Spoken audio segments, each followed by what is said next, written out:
तो गाइज, तो कैसे हैं आप लोग। आशा करता हूं कि आप लोग अच्छे होंगे और अपने घर में ऑनलाइन पढ़ाई की सुविधा का आनंद ले रहे होंगे। तो आज हम आपका शुरू करते हैं आवर स्मार्ट स्टडी, जहां आप करते हैं स्टडी एवं स्मार्टनेस। तो आज हम लेके आए हैं क्लास 12 के हिंदी 2022 में जो एग्ज़ाम देने वाले हैं उनके लिए संपूर्ण क्रांति पाठ का सारांश, जिनके लेखक है जयप्रकाश नारायण। इससे 100 नंबर के मार्क्स यानी 100 मार्क्स के क्वेश्चन पूछे जाते हैं, जिसमें 50 मार्क्स का ऑब्जेक्टिव, जिसमें 5 नंबर का सब्जेक्टिव में सारांश पूछे जाते हैं। तो चलिए बिना टाइम गवाए हम अपने वीडियो को शुरू करते हैं। अगर अभी तक आपने इस वीडियो को लाइक नहीं किया तो लाइक कर दीजिए और अपने दोस्तों को शेयर करिए। तो चलिए शुरू करते हैं आज का संपूर्ण क्रांति पाठ का सारांश। तो संपूर्ण क्रांति पाठ का लेखक परिचय पहले देख लेते हैं। इससे बहुत सारे ऑब्जेक्टिव प्रश्न पूछे जाते हैं। तो संपूर्ण क्रांति पाठ का लेखक का परिचय देखते हैं, जिसमें लेखन संपूर्ण क्रांति पाठ के लिखे हैं कौन, तो ये लिखे थे जयप्रकाश नारायण। हमने ऑब्जेक्टिव वाले वीडियो में इनके सारे ऑब्जेक्टिव क्वेश्चन को बताया है।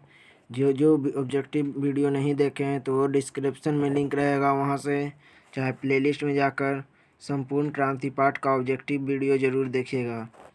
इनका भाषण 5 जून 1974 ईस्वी में भाषण दिए थे। पटना गांधी मैदान में कौन दिए थे, तो जयप्रकाश नारायण ने दिए थे, जो संपूर्ण क्रांति पाठ के लेखक हैं।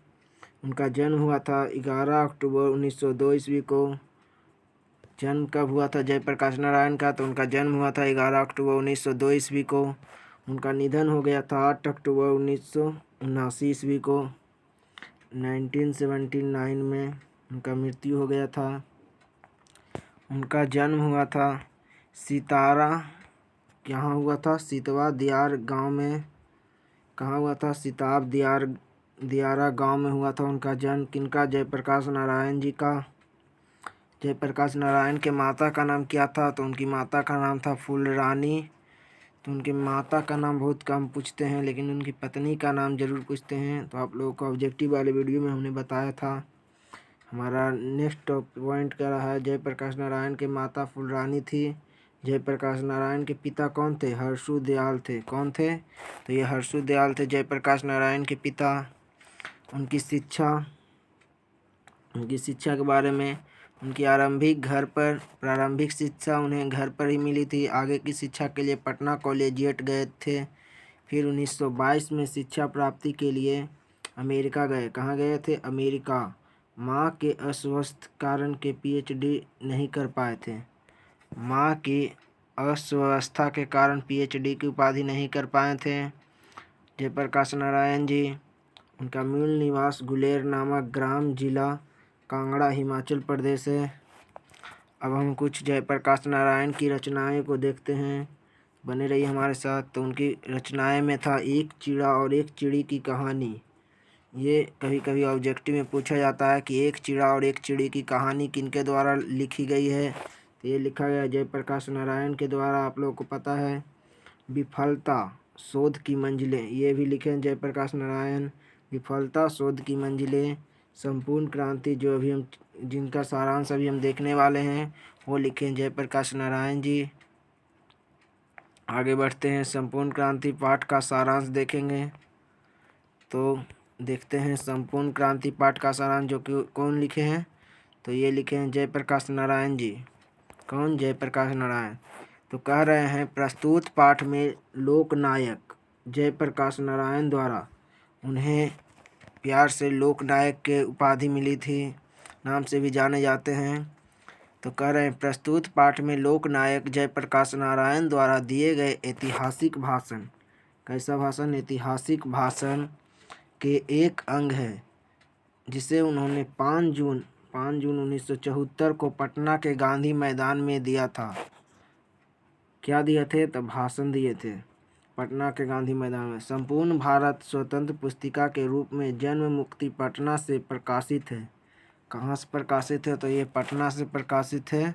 उन्होंने पटना में 5 जून 1974 ईस्वी को भाषण दिए थे।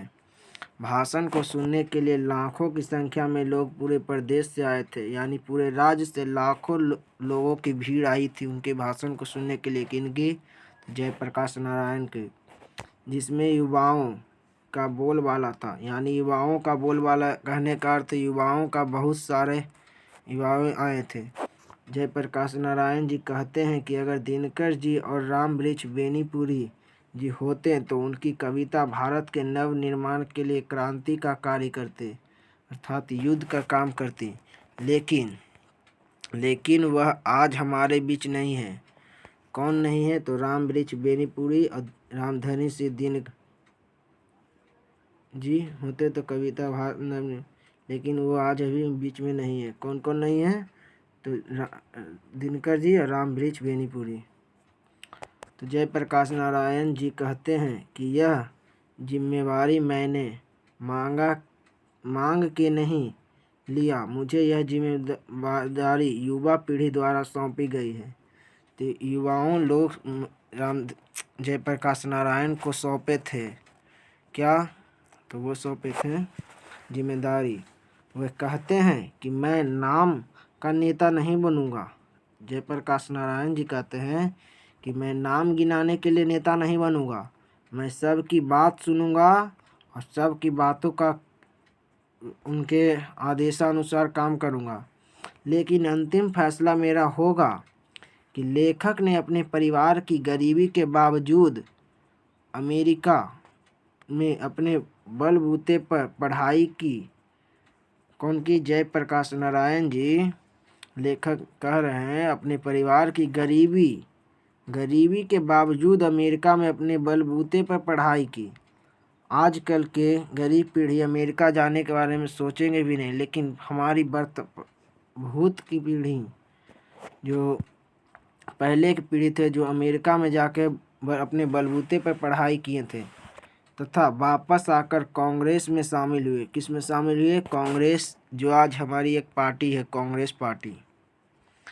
आगे बढ़ते हैं। हमारा नेक्स्ट पॉइंट टॉपिक कर रहा है जयप्रकाश नारायण बाबू से मिलने बहुत सारे नेता आए। जयप्रकाश नारायण को ही बापू से मिलने बहुत सारे नेता आए।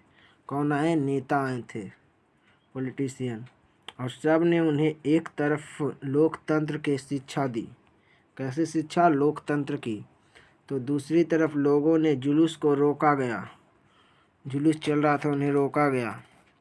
लेखक कहते हैं कि ऐसे लोगों को शर्म नहीं आती जो एक तरफ लोकतंत्र की बातें करते हैं और तो दूसरी तरफ लोकतंत्र को अपने पैरों से कुचलते हैं।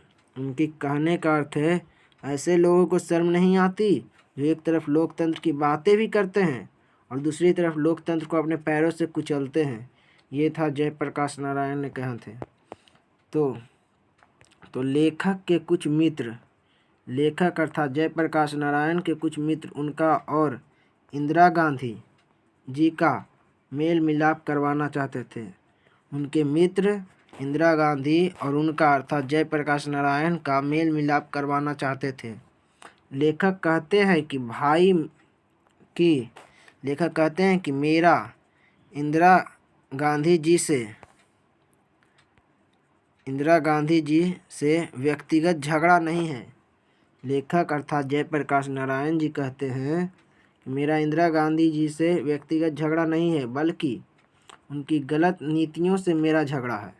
यानी वो गलत लोगों का साथ दिए थे। लेखक ने कई बार बापू और नेहरू जी की भी आलोचना की। अर्थात जयप्रकाश नारायण ने गांधी जी के बारे में और जवाहरलाल नेहरू जी के बारे में भी आलोचना की। लेखक कहते हैं कि आज राजनीति में भ्रष्टाचार बढ़ा है। ये तो आप लोगों को पता ही होगा कि आजकल के राजनीति में भ्रष्टाचार बहुत ही बढ़ गया है, जिसका प्रमुख कारण चुनावों की चर्चा है। आज के चुनाव में भ्रष्टाचार बहुत ही बढ़ गया है, आप लोग अपनी आंखों से देख रहे होंगे। आज के लोकतंत्र में जनता को इतना ही अधिकार है कि वह चुनाव करे और कोई अधिकार नहीं है कि वो किसी के बारे में बोले या लिखे। लोकतंत्र में चुनाव के बाद अपने ही प्रतिनिधियों पर जनता का कोई अंकुश नहीं होता है, यानी जनता का कोई विश्वास नहीं होता है। लेखक के अनुसार अन्य देशों में प्रेस तथा पत्रिका प्रतिनिधियों का अंकुश लगती है। क्या लगता है? हम कुछ प्रेस और पत्रिकाओं जो छापते हैं प्रतिनिधियों पर, लेकिन हमारे देश में इसका बहुत अभाव है। प्रेस और पत्रिका का बहुत अभाव है, लेकिन वर्तमान में अभाव नहीं है, तब भी ऐसी हो रहा है काम, भ्रष्टाचार। जयप्रकाश नारायण जी का यह भाषण वाकई एक शानदार भाषण है। इन्हें देखने के लिए कितने भीड़ आए थे? तो लाखों लोगों की भीड़ आई थी। तो इसी के साथ हमारा यह सारांश खत्म होता है। अगर आप लोगों को यह वीडियो अच्छा लगा हो तो इसे लाइक करिएगा, दोस्तों में शेयर करिएगा ज़रूर। तो मिलते हैं अगले वीडियो में। Thanks for watching. धन्यवाद।